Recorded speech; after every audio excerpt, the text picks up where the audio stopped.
My name is Counsel Rudolph. I'm a doctor, trained as a general surgeon. Currently, I operate 2 clinics, one in Manchester, Tennessee, the other in Deckard, Tennessee. Both of these are certified pain management clinics by the state of Tennessee. I am making this video because things are happening in this country that are being kept from you, and I think you need to know about them, and we need to do something about them. In 2008, I had a meeting in my home of 28 healthcare professionals, and we talked about building an outpatient imaging center. 3 of the 4 local hospitals got wind of this, and using a process known as sham peer review, 3 of them kicked me out. Currently, I am under the watchful eye of the IRS, the state of Tennessee, the DEA, and a private company called Blue Cross Blue Shield of Tennessee.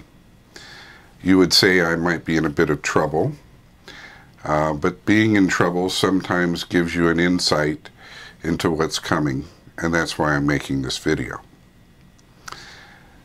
Basically, what's happened started in 1964. In 1964, a Civil Rights Act was initiated in Congress. We needed that act, there's no doubt about that, but Congress acted in a different way than it ever had. Up to 1964, Congress acted in the following way. It had an entity that belonged to government which would explore a law, determining who the law would help, who it would hurt, how much it would cost. It would give that information to both sides of Congress, and then Congress, knowing that information, would vote yes or no on the law. But in 1964, the Civil Rights Act was not studied. It was rushed through and approved, and Congress turned to the entity and said, make it happen. Now, the entity, since that time, has grown. It now dwarfs regular government. It includes all regulatory agencies, such as the FBI, the CIA, the IRS, all the cabinet positions, all the various departments under the cabinet positions, all the sub-departments under those departments. It's huge. It makes unelected regulations which have the power of law. The Declaration of Independence was written July 4th, 1776. Among other things, it says, "We hold these truths to be self-evident, that all men are created equal, that among our rights are the unalienable rights which include life, liberty, and the pursuit of happiness." That declaration goes on to say why they're forming a new government, because they don't like the King of England and what he was doing to them. But what I call the unelected regulatory entity of our government is doing the same thing the King of England was doing. What does that mean? It means that our individual liberty and freedom called for in the Constitution is being trampled. And it will be more and more trampled as time goes by. What it's doing now is being kept from you. The media are not reporting these things, which is a very bad thing in a democracy. I'm going to give you 3 examples, but there are many examples. The 3 I give you, I think, are the most illustrative of what I'm talking about. The first is my own example. In 2012, there were reportedly 3 or 4 Walgreens pharmacies in the state of Florida that were running a drug ring using Percocet, which is a type of pain reliever.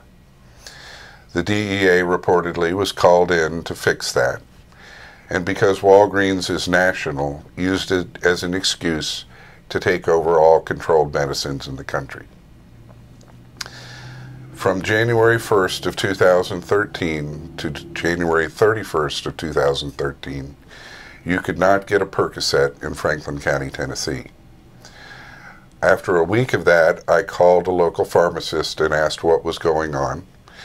And she reported to me that the DEA had sent all pharmacies a message that they would not be allowed to order Percocet, that all they would be allowed to dispense was what they had on hand.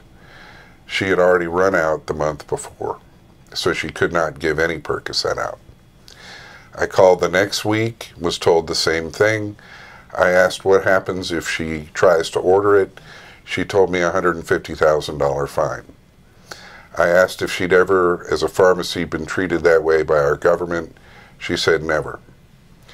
The third week, same story. The fourth week I called and she said, finally we're going to be allowed to order Percocet. But a few other things have happened, Dr. Rudolph. I said, what? She said the American company making blue Lortab was closed, shut down by the DEA. That Demerol, an old-time pain reliever, had been pushed off the shelf by the DEA. I said, why are they doing these things? She said, look at what's resulted. For a month there's been no Percocet, no blue Lortab. What's the king of the hill, doctor? I said, what? She said, white Lortab. I said, what's that mean? She said, well, you know where that's from, don't you? I said, no. She said, it's from China. Why is our government pushing Chinese medicine? I asked. She said, I have no idea. In February, they allowed pharmacies to order Percocet, but they cut the supply to all mom and pop pharmacies in half that month. That put about 400 people on the street without a pharmacy. The rest of the pharmacies in our town were told they would not be allowed to order more than their traditional order. Their traditional order was already taken up by the patients they knew would be returning, so they would not take in any of these folks. Only 2 pharmacies stood up, the pharmacist at Fred's and a small pharmacy in Newmarket, Alabama. They took in these folks and did the right thing. The next thing that occurred happened in May. I got a letter from Fred's Pharmacy, the headquarters, and in it was a copy of a statement they had received from the DEA. The statement with the DEA headline said, "We, the DEA, see no reason in the world why any American on pain medicine needs either Xanax or Soma. Xanax is an anxiety reliever. It is now controlled by the DEA. Soma is a muscle relaxer, which is also controlled. Both of these are not narcotics." And attached was a letter from Fred's, which said, because of this statement, we are dropping Soma from our formulary. I realized at that point that the DEA is practicing medicine in this country. It's not a doctor, it's not a nurse, and has no license to practice medicine, but that doesn't seem to bother the DEA. Since that time of that statement, all the corporate mental healths in our area have dropped all benzodiazepines from their treatment. They use vitamins, which does nothing for anxiety. Blue Cross Blue Shield has dropped Soma and benzodiazepines from its formulary. United Healthcare followed suit, and about 2 months ago, Medicare followed suit. In each case, they'll send the patient a letter saying they'll pay for 1 more month, but the doctor will need to change the medicine because they're not going to pay for it after that month. Now, I called the 2 companies the minute I got the letter from Fred's. I called Xanax's company. I said, what's going on? The young lady said, doctor, all I can tell you is you can only use our medicine Xanax for 2 weeks out of a 12-month period. I said, why is that? She said, we have no long-term studies on our addiction potential. I said, I'm aware of a lot of mental health providers who give Xanax for much longer. She said, are you a mental health provider? I said, no. She said, if you were, you can give it longer, but if you're not, you can only give it for 2 weeks out of the year. I then called the Soma company. I said, what's going on? The young man said, doctor, all I can tell you is you can't use it for more than 2 weeks out of a year. I said, why is that? We have no long-term studies on our addiction potential, the same thing the girl had just said. And I realized then that the government told them what to say. What happens when you stop soma? Same thing that happens when you're taking any muscle relaxant. Your muscles cramp. That's not considered a withdrawal effect. I said to the young man from soma, I have a lot of experience with your muscle relaxer. Why don't you use my experience? He said, we can't do that. We have to fund our own long-term addiction studies. At that point, I became very concerned that this DEA, which is unelected, regulatory government agency, was going hog wild. I called the DEA. I found out that the DEA has tripled in size, that a whole new division has come up called diversion. I called and tried to find out who was the agent so I could talk to him, but I got nowhere. A month later, I got a call from a pharmacist in Manchester. She said, Dr. Rudolph, I want you to know that a DEA agent is looking at me as I talk to you. Do you understand? I said, yes, ma'am. She said, he has just told me something. He has just told me that even though I have enough medicine on my shelf for 100 patients, I can only give it to 19 of them. Never in my 45 years as a pharmacist have I ever been told this by anybody. Doctor, if I give it to the 20th one, I get no medicine for 3 months. I will go under. Right now, he's told me I'm at 19. Do you understand? I said, yes, ma'am. She said, here's what we're going to do. And the minute she said that, I realized she was a patriot. She's looking the DEA agent in the face as she's talking. She said, for every controlled medicine that you give me, please send a non-controlled with it. That way they'll balance, and my interest won't go up and I won't get in trouble. Can you do that, doctor? I said, yes, ma'am. I then called the 2 senators, Senator Corker, Senator Alexander. Neither one returned calls. I called Dr. Desjardins, our House of Representative member. His guy called me. I said, I'm concerned about what the DEA is doing with this 20% rule of theirs. He said, we're aware of what they're doing. I said, what are you doing about it? He said, we're going to write a letter to the DEA and ask for their rationale. I said, that's not good enough. I said, that's a government entity who's not a doctor, not a nurse, dictating to private pharmacies what they will do and punishing them if they don't do it. He said, doctor, what do you want me to do? I said, he needs to go to every member of the House of Representatives today and tell them all what the DEA is doing. He said, doctor, they don't listen to Dr. Desjardins. I said, what do you mean? He said, they don't listen to him. I said, they don't listen to a doctor in the House? He said, that's right. I said, well, what can you do? He said, what do you want me to do? I said, you need to stop the DEA from what they're doing. He said, we can't stop the DEA, doctor.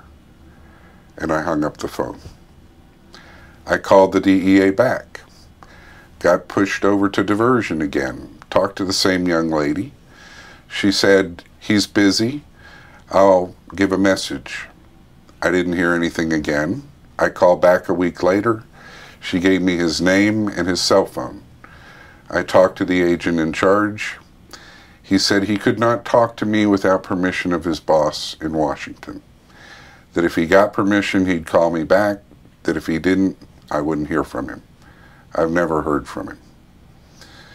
That was in the June-July time period of 2013. 2014 rolled around. In April 5th of 2014, I was stepping into a shower when my doorbell rang. I stepped out of the shower, put back on the things I wear for sleep, went to the doorbell to see who it was, and there were 3 men standing there.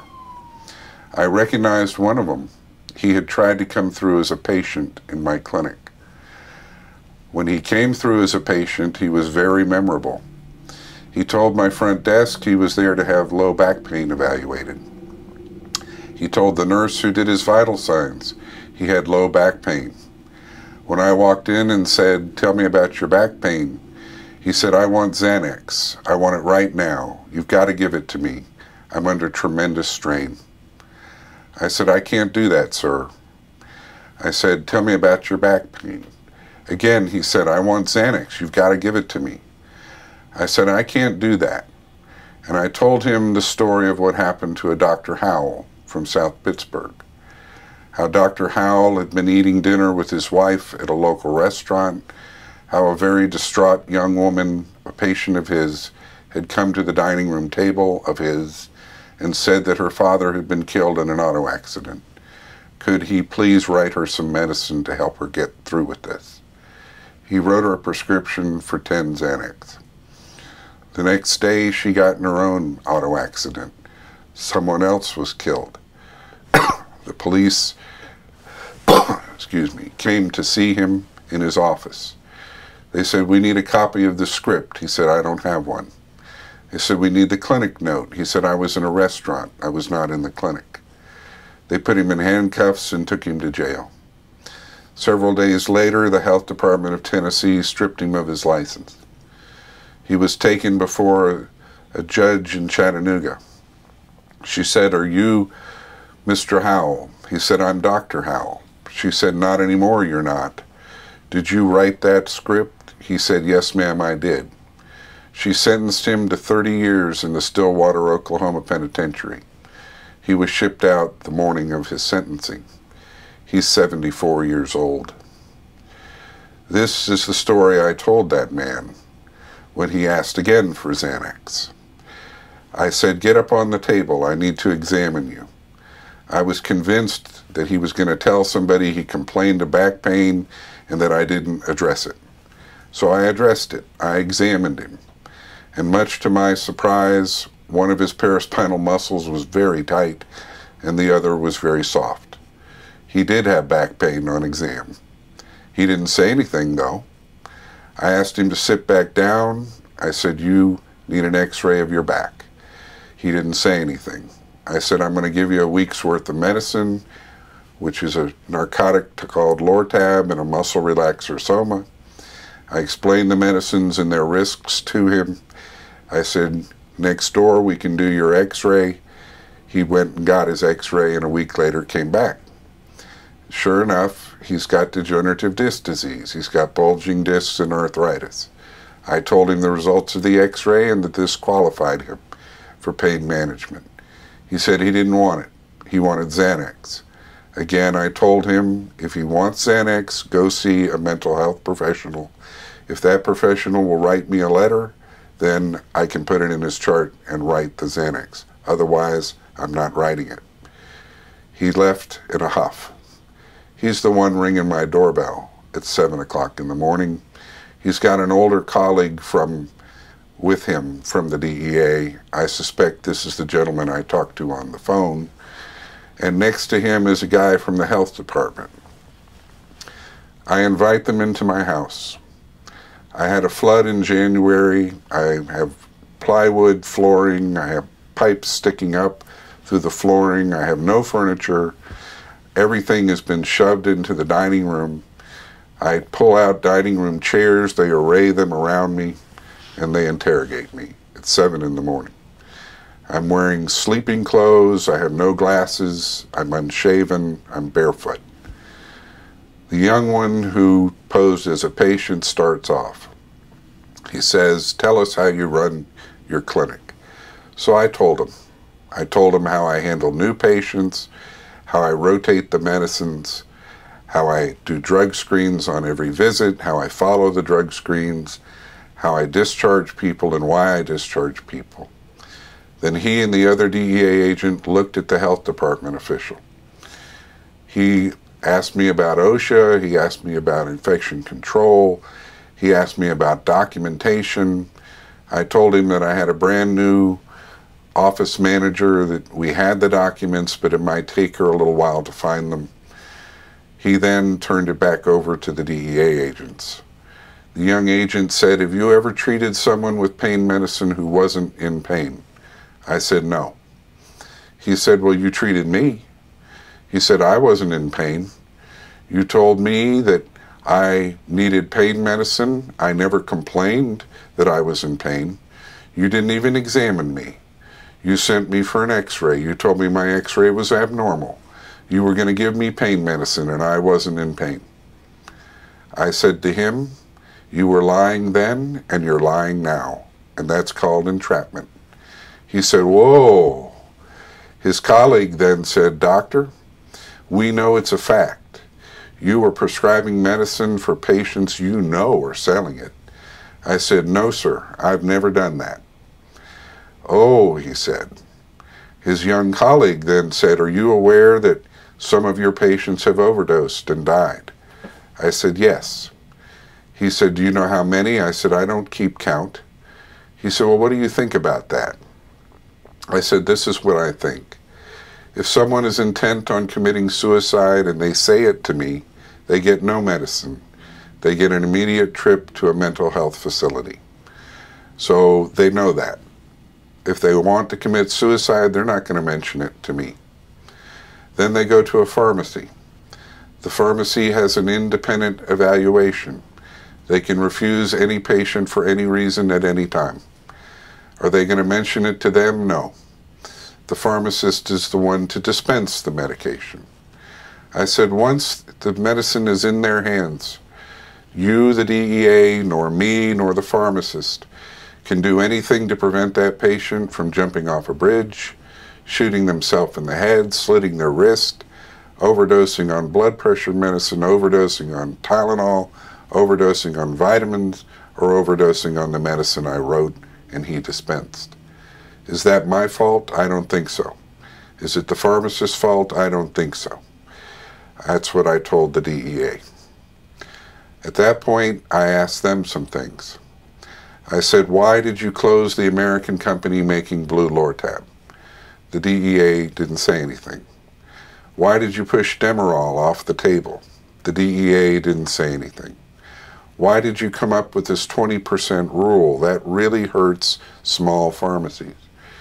Both of them immediately said, "We know nothing about that," in unison. And I knew they were lying. I have subsequently talked to a very experienced attorney who told me many times the DEA doesn't let their agents know about what they're doing at a bigger level. I said, when 2 and 2 equals 5, that's wrong, and they are lying. He said, "How do you know?" I said the following way. They stood up when I refused to give up my DEA level, and they said, "We are going to raid your 2 offices." I said, "Raid away." They said, "We don't have a search warrant for Manchester. We have a search warrant for Deckard, but we have this form that we filled out. If you'll just sign here, we can go to Manchester." I looked at the form. It's got 30 different things on it, all filled out. I said, "Why did they do this instead of getting a search warrant?" I signed it. They took it. They left. I got back in the shower. My phone rings again. I get out of the shower. I dry off. It's the DEA. We forgot to get the keys. I get back in my pajamas. I go back to the front of the house. I wait for them to come, and I give them the keys to the 2 offices. And I'm thinking, this is the Keystone Cops time. I leave my home after my final shower, get dressed. I head to Manchester. I'm convinced something funny is going on in Manchester. I get to Manchester and discover 3 DEA agents, as nice as they can be, explaining to me they won't take anything without leaving a copy. They're not there to disrupt what I'm doing. They're 2 TBI agents who are twiddling their thumbs. I introduce myself to the TBI, ask them if they need anything. They don't. I come back to the DEA agents. I say, "If you don't need me, I'm going to head to Deckard. Go ahead and head to Deckard, doctor." I head to Deckard. It's about 22 minutes away. I get a call from my office manager. She says, "I just think you ought to know they asked us something funny here." I said, "What?" Well, out of the blue, they said, you know that 20% rule?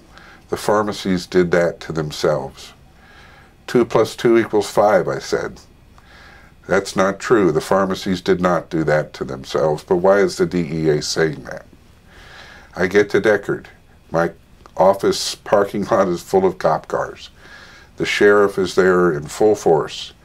2 deputies meet me as I get out of the car. Doctor, go in the front of your office and stay there till they call you. They escort me into my front office, into the waiting room. And there are my 4 employees looking like they've done something wrong. I sit down, I say, why do you guys look like you've done something wrong? The manager at that office says, we're going to jail. I said, excuse me? She said, Dr. Rudolph, they came in flashing their badges, told us to take our cell phones out of our pockets, put them on the floor of our offices, and leave our offices. If we failed to do that, we're going to jail. We're to walk down the hallway to this waiting room. If we don't stay in the hallway, we're going to jail. We come in the waiting room, we have to stay in this waiting room. If we attempt to contact anyone, we're going to jail. If we attempt to watch them search, we're going to jail. Doctor, we are going to jail. I said, no, you're not. You've not done anything wrong. At that point, I got a bad feeling. And the bad feeling is these 4 employees know they've not done anything wrong, but the authorities have convinced them they're going to go to jail, and now they're complying with everything they're asked to do. The older agent comes and sees me. I didn't recognize him because I didn't have my glasses on that morning at my home. He introduces himself again, says, we forgot to mention some things to you, doctor. Come with me to the back. I go with him to my 3rd exam room. He sits on the exam table. The young agent comes in and leans against the sink. They're both facing me. I'm sitting on a stool.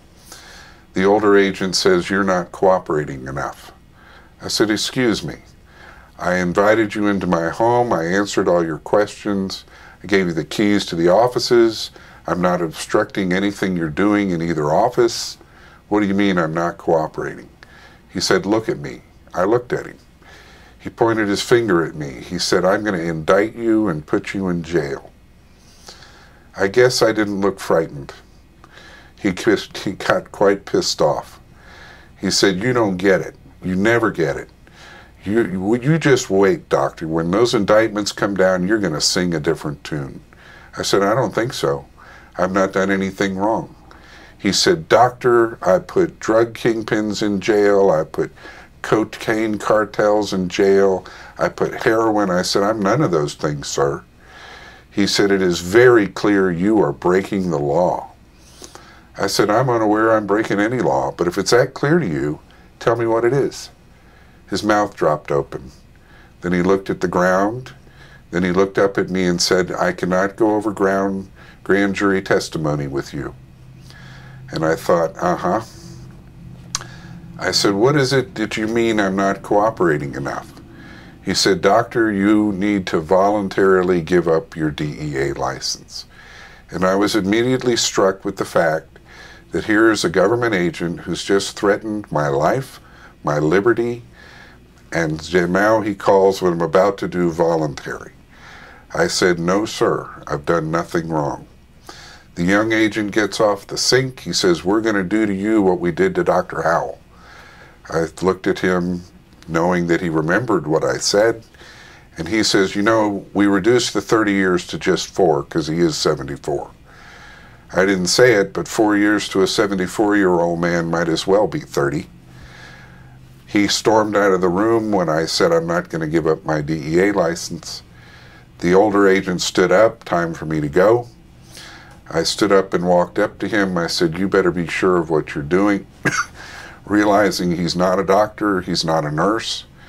He said he's very sure of what he's doing.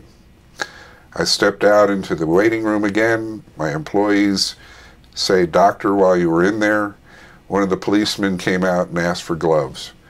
They found an unguarded needle in the trash can. I said, why in the world did the nurse throw a needle in the trash can when there are sharps containers? While all this is going on, 2 people pull up in my parking lot, patients.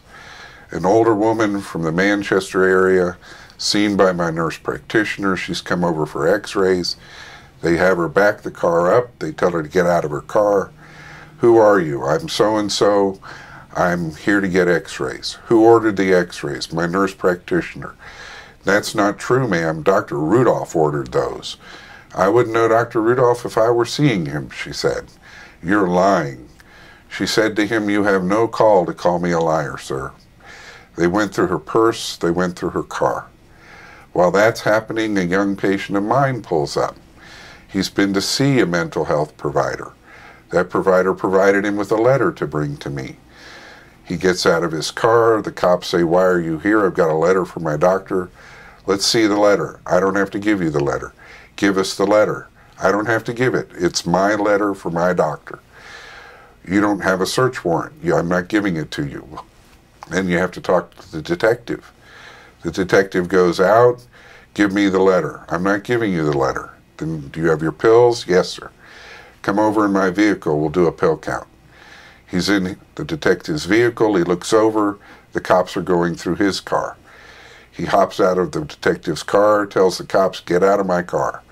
They say it's in the parking lot, it's fair game. He says, no, it's not, it's private property. Mentions that he's going to call a relative of his who's a lawyer, calls the relative who says, I'll be right there. Cops hop out of his car and tell him to leave. This is not right. They finally finish going through my office. They take 7 boxes of evidence out, leave me an inventory which is not complete. They walk out. The sheriff goes to the newspaper, says, here's what you're going to put on the front page tomorrow. Goes to the 2 radio stations, here's what you're going to play on the radio tomorrow. Never mention my name, just the address, but everyone in that small town knows it's me. This is what is coming, folks. I've done nothing wrong, but the DEA has visited me, threatened me with jail time, asked me to voluntarily give up my DEA license, like it's no big deal that they've threatened me. A week later, I get a call from a newspaper in Chattanooga. They've talked to the sheriff, they've talked to the DEA, they want to get my comment. I said, I'm not doing that on the phone. It's 1 o'clock, he's got a 4 o'clock deadline. I get there as quick as I can. I talk to him in his newsroom. I give him the entire story I'm giving you. He says, why are you telling me all this? I said, because it's not in the news. I said, it needs to be in the news what they're doing. I'm going to go through whatever I'm going to go through, but you need to let the country know what's happening. He says, doctor, I've got a 1-inch by 5-inch little piece. I can't help you in that. I'm going to go to my editor and see if we can't do a full-page thing. I can't do it today, but I'm going to ask the editor if I can do that. I shake his hand. He said, why are you doing this? I said, when what's coming is coming, the first thing that goes is the press. He said he knew it. He said that was the best interview he'd done in 18 years as a journalist. I left.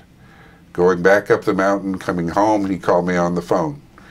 His editor said, don't do the 1-inch by 5-inch, do the full page. He said, doctor, this is good news. I'll bring my medical editor with me. We'll be there on Thursday. Wednesday, I started thinking about it. There's not just me who's going through this. There's doctors all over this country going through this. Certainly, they've talked to their newspapers. They've given interviews. They've told their side of the story. Why haven't I seen it? He never called on Thursday. He never came by. Never talked to him since. He published an article. It mentioned the 20% rule, but that's all it said, the 20% rule. Didn't explain it, so I'm going to explain it to you. No pharmacy in America can do more than 19% of its business in controlled medicine. Why is that important? Up to that time, up to the day the DEA chose to institute that rule, all a pharmacy carried was what the community brought in. That's all they carried. What did the community bring in? Prescriptions from licensed doctors. The community brings it in and they don't have it, they're going to lose the business. it's going to go to some other pharmacy who has it. They only carry what the community brings in. That's called a community pharmacy. What the DEA did with their rule was throw that to the wind. It's gone. Now they're limited to 19%. 3 of our pharmacies were in violation the day they started the rule. A big pharmacy in Manchester lost 600 patients, had to let go of a lot of his staff to keep his door open. Fred's, the good pharmacy, lost 450 patients. He was able to get little bits of medicine to keep his pharmacy open. The little pharmacy in Newmarket had to close.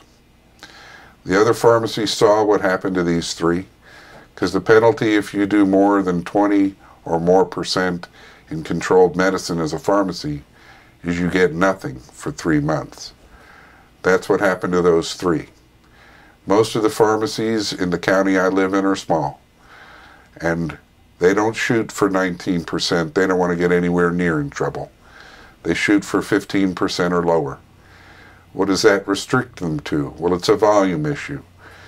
A good week, they might do 500, 600, 700 scripts. That restricts them to maybe 15, 20 people. That's all they can see.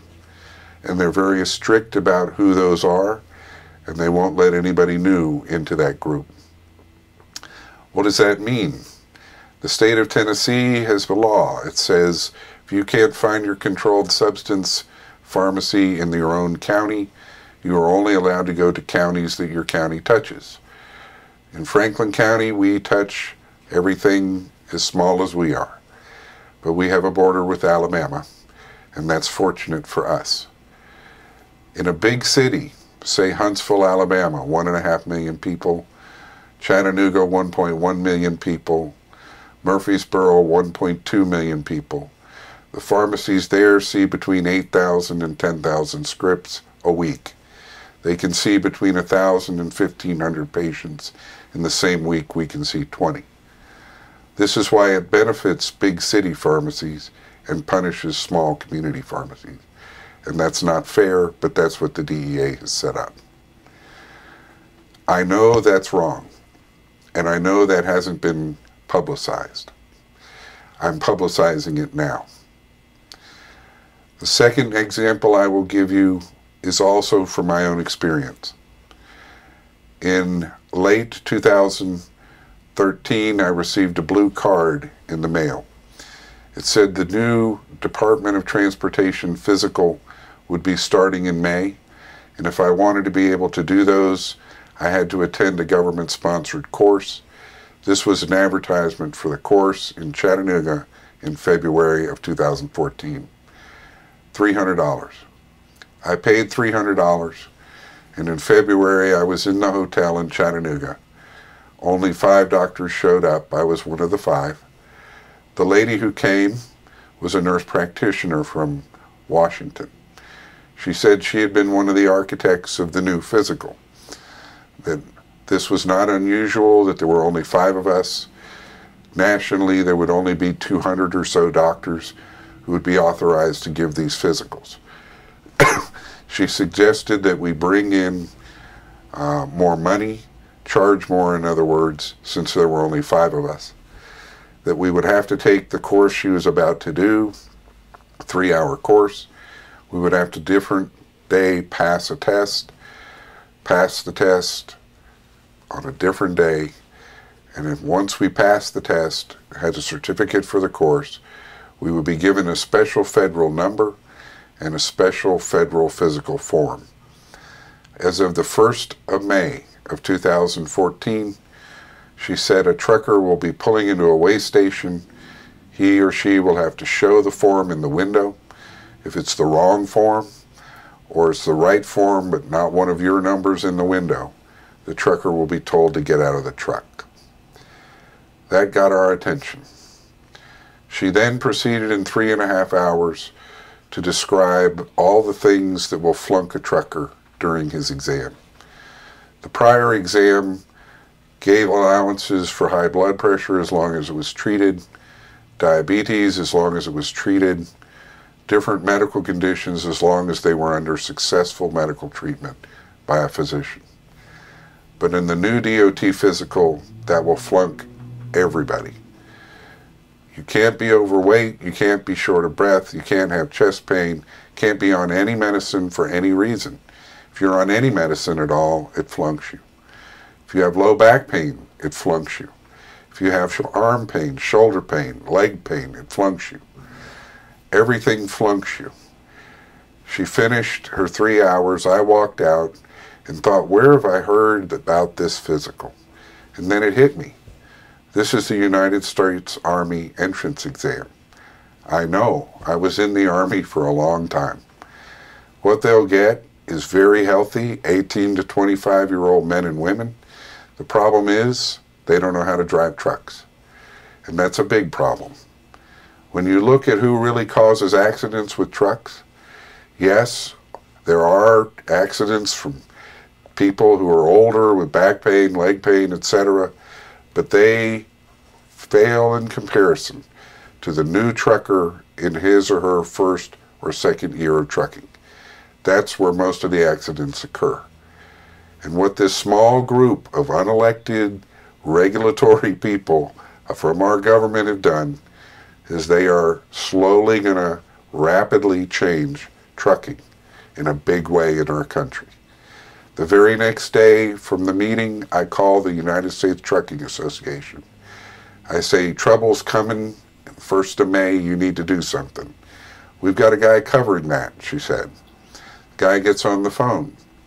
I tell him about our meeting, what she said, what this is going to do to trucking. He said, Doctor, you're not understanding. I said, understanding what? He said, all we want is a healthier highway. Everybody knows truckers weigh too much. I said, sir, weight has nothing to do with your ability to drive a truck. It never has and it never will. Your skill at driving is based on your skill at driving, not how much you weigh. He said, well, that's not the way we see it. I said, fine, you've been co-opted by the government. I have no need to talk to you anymore. Since that time, I've had a lot of truckers come in to see me. They've lost their jobs. They want to know what to do. I said, form a convoy. Go in and block off every lane of traffic. Keep one open for emergency traffic. If they stop you, give them my name. I'll tell them why you're doing it. But trucking is different. It's no longer where a trucker owns his own truck. They all work for somebody. If they do that with somebody else's truck, they'll lose their job. There are no more convoys in this country. They work for somebody else. What happened was this group told Congress they needed 2,000 doctors. They only had 200. Congress said delay it. But the group had other plans. They did away with the need for the course. They did away with the need for the test. But they instituted the physical rules. So very quickly they are changing the landscape of trucking. This will put a lot of brand new truckers on the road. A lot of accidents are going to result from that. Put a whole bunch of older, more experienced drivers out of work. All from a little group, unelected, but regulatory and government in nature. That's wrong. What can a trucker do? Nothing. What can I do? Nothing except tell you, because this has not been in the news. Third thing to tell you, 5 months ago, a young mother came in. Single mother, little kids. She's a month late. I said, what happened? She said, they took my kids. I said, what? She said, 5 years ago, my ex-husband came to our house. He was belligerent. He was high on something. I called the cops. They took him away. She said, last month, Children's Services of Tennessee came and took my children, told me that I failed to protect them 5 years ago, and took them. She said, Doctor, what else could I have done 5 years ago, except call the police and have him taken away? I said, I don't know that you did anything wrong. Why did they take your children? She said, that's what they told me. I failed to protect him 5 years ago. I said, what do you need to do to get him back? Well, that just got harder, she said. I said, what do you mean? She said, I went to 3 lawyers' offices. They all wanted $5,000 to help me. I didn't have the money. And then the first couple they sent my kids to, a lesbian couple. One of them said to my little girl that she would never see me again. My little boy lit into her and destroyed their living room. They were labeled as traumatized children and moved to a black couple in Atlanta, Georgia. So now I have to call Washington, doctor, to get permission to talk to Tennessee Children's Services and get their permission to talk to Georgia Children's Services before I talk to my children. And I listened to her and realized this isn't just what's happening to doctors. This is happening to all of us in this country. It's getting bigger and bigger and bigger. What is it we need to do? We need to read the Declaration again. We need to read the Constitution. The Declaration was written to protect individual freedom and liberty. So is the Constitution. This unelected regulatory entity steps on the Constitution. It doesn't care about the Constitution. It's powerful enough to throw yourself in jail, to close your business, to take your children away from you. This is getting more and more powerful every day. How does it exist? Very simple. How did the Congress of 1776 foresee its prevention? It said in the Constitution there must be a budget. The House must come up with the budget. The Senate must reconcile the budget. It must go before the President for signature, and it must happen every year. That's the one thing this entity fears, a budget. How simple can it be? A budget is a ceiling. They can't exceed the ceiling. But without the budget, spending for the entity is unlimited. And it has grown exponentially under President Obama. He depends on it. The Congress, Senate, House is made up of Democrats and Republicans, both of whom are guilty of allowing this to happen. They have forgiven their own selves in enriching their own selves with power. They need to study a law and know everything about the law, who it helps, who it hurts, and how much is it going to cost before they vote. What's the big example that they don't do that? Obamacare. Obamacare was written by the entity. All 10,000 some odd pages that no one has read yet. How it's the regulatory stuff that followed that, 40,000 something pages. What is that going to do? Bankrupt this country. We're already bankrupt. We're already deep in debt. Why are we so deep in debt? This entity has cost a lot of money. What do we need to do? We need to take back this country. We need to follow the Constitution. We need to form the government called for in the Constitution. How do we do that with our present system of Democrats and Republicans? We cannot. So this is what I'm telling you. We need to form a third political party. We need to form it as soon as we can. What's the name of the party? The American Party. How do we form it?